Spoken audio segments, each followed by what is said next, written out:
सबसे भयंकर बीमारी है, लेकिन इस बीमारी के बारे में कोई बात करना नहीं चाहता। हमारे क्षेत्र में एक गांव में कैंसर के बहुत ज्यादा केस हो गए, तो गांव के लोगों ने एक मीटिंग की, कहा कि मीडिया को बुलाओ, राजनीतिक लोगों को बुलाओ, चर्चा करो और इसका कुछ इलाज हो। तो कुछ लोगों की राय ये बनी कि नहीं नहीं, इसकी चर्चा मत करो वरना गांव में रिश्ता होने बंद हो जाएंगे। लोगों को अगर ये पता चल गया कि इस गांव में कैंसर ज्यादा हो रहा है तो बच्चों की शादी नहीं होगी। तो ये हालत हमारी है। ये बीमारी तो है, सब जानते हैं, लेकिन इसकी चर्चा करना नहीं चाहते, और चर्चा करते भी हैं तो उल्टी तरफ से करना चाहते हैं। तथाकथित बुद्धिजीवियों को, तथाकथित समाज के ठेकेदारों को, तथाकथित राष्ट्रवादियों को, तथाकथित सामंतवादियों को इसमें जातिवाद नजर नहीं आता कि भारत की 40 यूनिवर्सिटीज में एक भी प्रोफेसर ओबीसी समाज से नहीं है। उन्हें इसमें जातिवाद नजर नहीं आता कि सेंट्रल सेक्रेटरीट में एक भी सचिव ओबीसी नहीं है। उन्हें इसमें भी जातिवाद नजर नहीं आता कि देश भर के हाई कोर्ट में जबकि 27% का आरक्षण है, मात्र 6% ओबीसी जज हैं और मात्र 9 या 11% एससी समाज के जज हैं। एससी का आरक्षण लागू हुए 75 साल हो गए, अभी तक भी केंद्रीय सेवाओं में अनुसूचित जातियों के, ये संसद के अंदर जवाब दिया गया केंद्र सरकार की ओर से कि अनुसूचित जातियों के लगभग 60% पद अभी भी खाली पड़े हैं। ओबीसी के 70% के करीब पद खाली पड़े हैं क्लास 1 में, केंद्रीय सेवाओं में। इसमें उन्हें जातिवाद नजर नहीं आता। जब दलित, पिछड़े, वंचित समाज के लोग, शोषित समाज के लोग जाति जनगणना की बात करते हैं या अपने बच्चों को स्कूल कॉलेजों में, यूनिवर्सिटीज में एडमिशन दिलाने की बात करते हैं या उन्हें नौकरियों में प्रतिनिधित्व की बात करते हैं, सत्ता में हिस्सेदारी की बात करते हैं, सम्मान की बात करते हैं, तो उन्हें जातिवाद नजर आता है। तो तय ये करना पड़ेगा कि जातिवाद है क्या? क्या जातियों का शोषण करना जातिवाद है या दबे कुचले लोगों का हक मांगना जातिवाद? जो आपने, हमारे डॉक्टर रफरफ, शकील अंसारी और जावेद भाई ने जो अलग अलग भाषाओं के, अलग अलग बोलियों के, अलग अलग क्षेत्रों की, अलग अलग समाजों की कहावतें, मुहावरे, लोकोक्तियां एकत्र की हैं, एक पुस्तक में हमें पढ़ने का अवसर दिया है, वो तो महत्वपूर्ण है ही है। लेकिन इस पुस्तक के शुरू में जो आपने जो लेख लिखे हैं वो भी बहुत महत्वपूर्ण है। ये एक खाली एक सामान्य पुस्तक न होकर ये एक शोध ग्रंथ है, और ये विद्यार्थियों के लिए भी और समाज विज्ञान और राजनीति शास्त्र के विद्यार्थियों के लिए भी और कार्यकर्ताओं के लिए भी एक संदर्भ ग्रंथ का काम करेगा, एक समझ पैदा करने का काम करेगा, ऐसा मेरा विश्वास है। आपने इसमें मनुष्य की यात्रा शुरुआत से लेकर मनुष्य किस तरह पैदा हुआ, कैसे आगे बढ़ा, आपने जो मनुष्य की प्रजातियां हैं उनका भी जिक्र किया है कि जो पहले होमो इरेक्टस, निएंडरथाल्स, और अब आपने इसमें ये भी लिखा है कि अब इस समय एक ही होमो सैपियन नाम की प्रजाति के ही मनुष्य पूरी दुनिया में हैं। हम सब एक ही प्रजाति के मनुष्य हैं, सत्य प्रजाति ही है। धर्म, जाति, वर्ग ये सब कल्पनाएं हैं, ये काल्पनिक चीजें हैं। तो हम सत्य को भूलते जा रहे हैं, कल्पनाओं पे आपस में लड़ रहे हैं। तो ये आपने बहुत महत्वपूर्ण, इसमें फिर बोली, भाषा, लिपि कैसे विकसित हुई, ईश्वर, धर्म और जाति कैसे पैदा हुए, इस पे आपने बहुत शानदार लिखा है और बहुत शानदार शोध किया है। उसके लिए आपको बहुत बहुत बधाई। ये पुस्तक पढ़ने लायक है, सबको पढ़नी चाहिए। कहावतें जो बनी हैं, अभी शिवाजी ने भी जिक्र किया और प्रोफेसर साहब ने भी जिक्र किया कि नाम भी जाति और वर्ण के आधार पर रखे जाते हैं। आप दोनों को पता होगा, आप दोनों मुझसे ज्यादा विद्वान हैं, पढ़ा है आपने, लेकिन शायद ये जिक्र करना भूल गए आप कि इसकी जड़ हमारे ग्रंथों में, शास्त्रों में ही है। ये मनुस्मृति से आती है इसकी जड़। मनुस्मृति में साफ साफ उल्लेख है कि ब्राह्मण का नाम बुद्धि सूचक शब्द से प्रारंभ होना चाहिए, जैसे कि ज्ञान प्रकाश शर्मा, इस तरह के नाम होने चाहिए, बुद्धि प्रकाश। क्षत्रिय का नाम बल सूचक शब्द से होना चाहिए, बलवान सिंह, संग्राम सिंह, और वैश्य का नाम धन सूचक शब्द से होना चाहिए, लखपत राय, करोड़ीमल, और शूद्र का नाम निंदा सूचक शब्द से होना चाहिए। ये मनुस्मृति में साफ साफ उल्लेख। हमारे यहाँ नोएडा में, मैं नोएडा का ही मूल निवासी हूँ, एक बहुत बड़े चौधरी जिनके पास बहुत बड़े जमींदार, जिन्हें सैकड़ों करोड़ रुपए मुआवजा मिला और समाज में बड़ी इज्जत। नाम क्या था? कुड़िया। नाम उनका कुड़िया, थावर, इतवारी, शनिचर, गोबर। गोबर, अरे प्रेमचंद जी का उपन्यास नहीं पढ़ा आपने?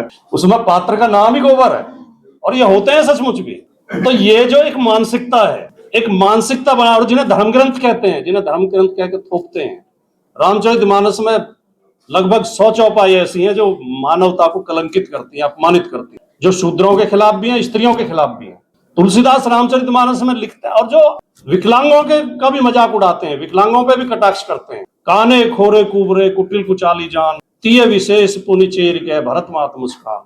के ये काने, लंगड़े, लूले, कुबड़े ये तो होते ही कुटिल और कुचाली हैं, ये तो नालायक ही होते हैं। और उनमें भी स्त्री और ऊपर से फिर शूद्र दासी, ढोल गवार शूद्र पशुनारी, सकल ताड़ना के अधिकारी।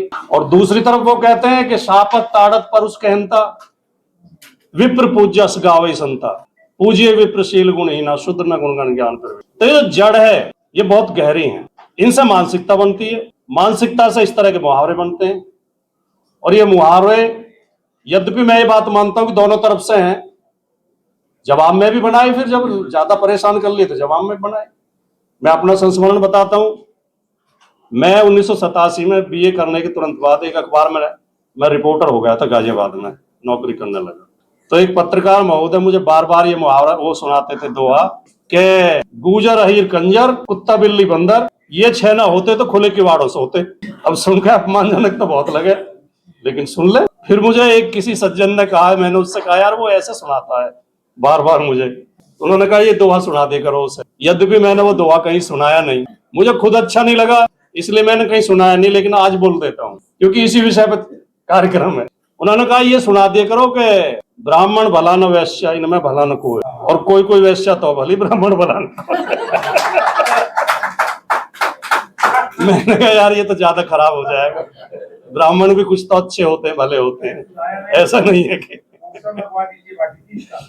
और दूसरा संस्मरण में डॉक्टर साहब बताऊं अपना कि 2000 में मेरी एक किताब आई, नोएडा में उसका विमोचन हुआ, बहुत शानदार कार्यक्रम हुआ, कमलेश्वर जी ने विमोचन किया।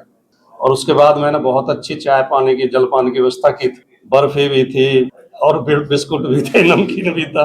तो जो नोएडा से मैंने लोग आमंत्रित किए थे सेक्टरों से, कार्ड मैंने काफी बांटे थे, काफी लोग आए, हॉल भर गए थे पूरा। तो मेरी चाय पी रहे, मेरे बिस्कुट खा रहे, मेरी बर्फी खा रहे और मुझसे कह रहे अरे गुजर भी किताब लिखने लगे। अरे गुजर भी किताब लिखने लगे। तो ये जो मानसिकता है, हमें इस मानसिकता के खिलाफ माहौल बनाने की जरूरत है। और मैं नहीं चाहता कि जिन लोगों ने हमें अपमानित किया है हम लोग उन्हें अपमानित, मैं ईमानदारी से दिल से ये भी नहीं चाहता हम उन्हें के लिए, लेकिन ये समझाने का प्रयास तो करें कि भैया अभी इस पे पीछे जब रामचरितमानस पे बहुत चर्चा चली, बहुत डिबेट चली, प्रोफेसर साहब भी बैठे होंगे एक दो डिबेट में, और योगेंद्र जी तो ठीक से बहुत बढ़िया तरीके से इन सामाजिक विसंगतियों पर प्रहार करते रहते हैं। तो हमें ऐसा कह के उसमें उपेक्षित किया जाता था कि दो चार चौपाई रट के आ जाते हैं, पढ़ते वढ़ते तो है नहीं। अब एक वो हमारे प्रोफेसर साहब के मित्र हैं हर्षवर्धन त्रिपाठी जी, उन्होंने यही डायलॉग चलते शो में बोला ऑन एयर, दो चार चौपाई पढ़ के आ जाते हैं। मैंने कहा सुनो त्रिपाठी जी, आप कहते नाम के पीछे त्रिपाठी लग गया, लोग समझ लेते हैं पढ़ा लिखा होगा। हमें तो सिद्ध करना पड़ता है, इसलिए हमें मेहनत करनी पड़ती है, आपको मेहनत करने की जरूरत नहीं। मैंने कहा रामचरितमानस में 7 कांड हैं, या तो हर कांड से 2-2 चौपाई केवल आप सुना दो, नहीं तो 10-10 चौपाई मैं सुनाता हूँ हर कांड से। तो फिर वो चुप हो गए। तो ये जो मानसिकता बनी हुई है कि बुद्धि और सम्मान और प्रतिष्ठा और ताकत और धन और सत्ता ये कुछ लोगों के ही लिए हैं और बाकी लोग तो बस सेवा करेंगे, ये मानसिकता खराब है। इस मानसिकता को तोड़ने की जरूरत है, इससे लड़ने की जरूरत है। और मैं शायद आपने कहा अभी कि इसको ज्यादा उभारने की जरूरत है। अच्छा, आशुतोष जी ने कहा, मैं उनकी इस बात से सहमत हूं। जब दूसरी मैंने देखा कि जब सहारनपुर से एक वो शुरू हुई, ये जो अभी चंद्रशेखर ने पार्टी बनाई है, तो इनसे पहले भीम आर्मी उन्होंने शुरू करी, तो इन्होंने जगह जगह बोर्ड लगाए ग्रेट चमार, और अपनी गाड़ियों पे भी लिखा चमार। जब और लोग लिख सकते हैं ब्राह्मण, राजपूत, छोरा जाट का, छोरा गुजर का, तो चमार क्यों नहीं लिख सकता अपनी गाड़ी पे, गर्व क्यों नहीं कर सकता अपनी जाति पे? तो इसकी भी जरूरत है। और 10-10 मिनट की सीमा तय थी, 10 मिनट मेरे हो गए हैं। नमस्कार, धन्यवाद, जय हिंद, जय भारत।